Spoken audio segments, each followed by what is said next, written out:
And welcome back. Well, summer means it's time for all of us to let out a little steam and have some fun. That is also true, though, for teenagers who've been working hard throughout the school year. But the days between Memorial Day and Labor Day are statistically the most dangerous days for driving. So here with steps to reduce the dangerous driving risks for the months ahead is Anne Scallon. She's the publisher and editor of Before the Wheel. It's an online publication dedicated to educating parents like me and teenagers about safe driving. Yes.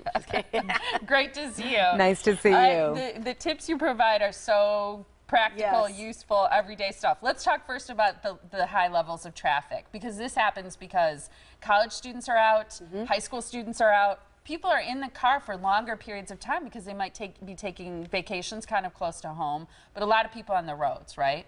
Right. And one of the things I thought about as I was preparing this segment is there's kind of more of everything. More people in the cars, more pedestrians, more motorcyclists, more bicyclists, more children chasing balls, more construction. Yes. So you really have to be alert. You're right. The people, the pedestrians is a thing too. I've seen so many people who are on their phone, not noticing there's someone crossing, and this is the time of year you got to put those phones down first and foremost. But road construction, you mentioned, that's a thing.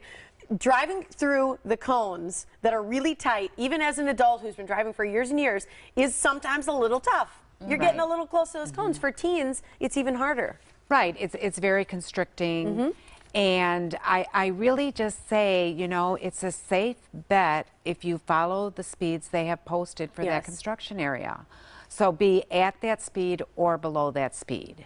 Well, and what I told, because I have a new driver in the house, what I said is people who know this route and drive it every day are confused because road lanes have changed because of construction. The other thing is that people are making decisions because if there are closures and things like that. You have to really be heads up when there's construction because things are changing, even for people who are familiar with the road. Speeding is huge with young drivers. I think they want to give the car the little extra gas, and that's where accidents happen.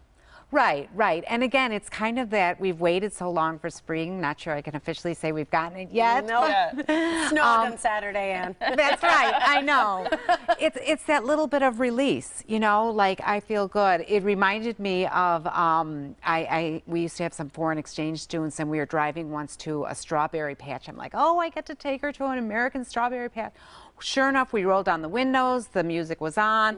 I got pulled over. I didn't get a ticket, I got a warning. And then the girl said, can I take a picture with the policeman? That's awesome. But it's kind of, we all feel that way, and we should do a little of that, but keep it in check. Some of those who know that it's spring, though, are the animals. I almost accidentally squished a squirrel the other day. They're running. They're on the move. You did hit a deer also. But that was a while back, which I credit seriously to surviving that to Anne when your tips on that. But this time of year, it's more your rodents. Right, exactly. Well, actually, though, it is the second, we had talked about the deer in October, and this is the second worst season. Oh, I didn't know June that. and July, because again, their environment has changed, so they're moving quite a bit. I can't handle hitting another deer. I tell you. But give your deer tip again. Yes, so when you see the deer in front of you, you pull your foot off the pedal, you stay straight and go into the deer. Just hold on. Kind of like drive through the deer, because the thing is, if you swerve to the side, you're creating a problem for yourself, for other drivers, or if you go off the road. So either way, it's dangerous. I mean, that's a tip that Tiff used. There's a rare fatality if you just drive straight through. Pedestrians, you mentioned, bicyclists, tricycles, be wary of electric cars, buses, chasing after balls, as we mentioned, texting and talking while driving. I mean, that's something that I feel like kids should hear every day of their lives. Even adults. And adults. Adults. And I realized I've been doing this safe driving now for 8 years. I still have several family members calling me from their cars. And they say, I'm hands-free. And I say, it's a cognitive function. Our brains do not multitask. Talking to somebody, having an interesting conversation, your brain's going to go to that versus this monotonous road. So you are not seeing the dangers that are coming. Question for you, because I'm going to admit I talk on my hands-free through my car a lot.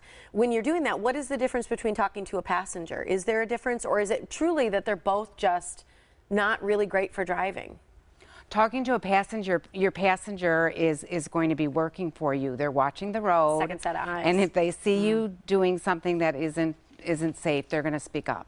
Very true. That's a great distinguisher there. It is, yeah. Remember to use your seatbelts. Everybody in the car needs a seatbelt. There are also sharp changes in weather during this time of year. You need to be aware of weather conditions. Watch out for tire blowouts, as well as foliage that blocks views and around corners. It's hard to see in the rain, too. It is. Blinding rain sometimes. BeforeTheWheel.com is the website where you can get this great newsletter that Anne puts there for free. It's wonderful advice. Thank you so much. You're the best. Thank you. Appreciate it.